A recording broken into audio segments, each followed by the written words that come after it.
What's going on, everybody? Welcome back to the mess, shop. It's Drew from S Squared. Tonight, I'm going to be making some Christmas gifts that we're going to be giving to some friends and family. And we're also going to be doing some sugi. I'm pronouncing that terribly. Wood burning to do the finished side of them. So we're going to get some more of this scrap wood we've got kicking around, turn it into some cool gifts. If you're new here, hit that subscribe button, ring that bell to get updates when we post new videos, and enjoy.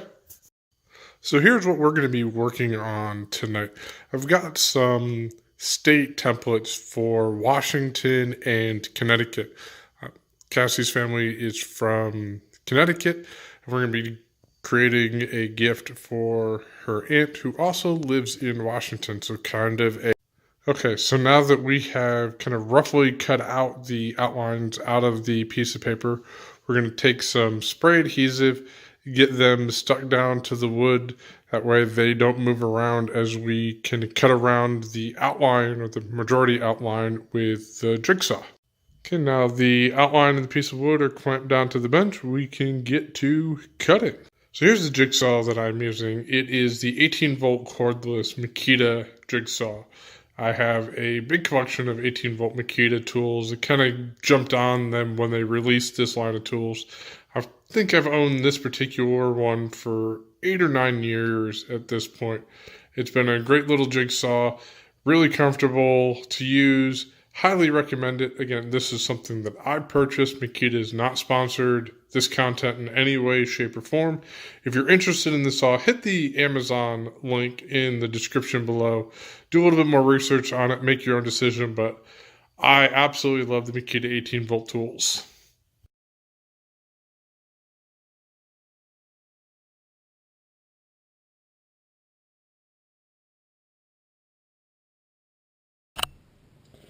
And now for the part that I truly have no idea with what I'm doing. This is this Shigibon technique of doing some wood burning, where you take a small torch and basically burn the wood. You don't want to completely char. You want to get the grains of the wood to really kind of pop and stand out.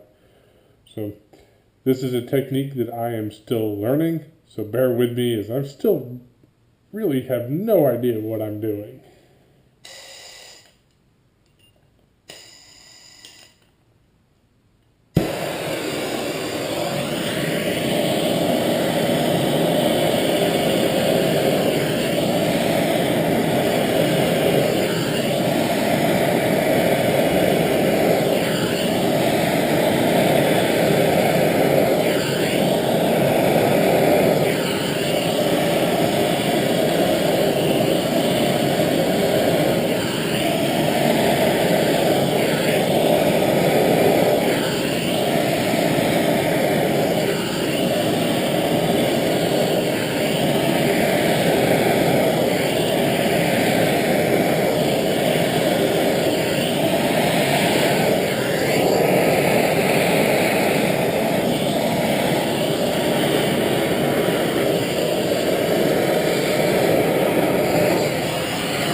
So after that cools, we are going to hit it with a stiff bristled brush, knock off quite a bit of the char, and put some clear on it. And this is what it looks like when it's all done, brushed off, and has a light coat of a mineral oil on it. We want to try to keep these relatively natural finishing on them. If you have any questions, shoot me a message. And don't forget to please like, comment, and subscribe. Thank you.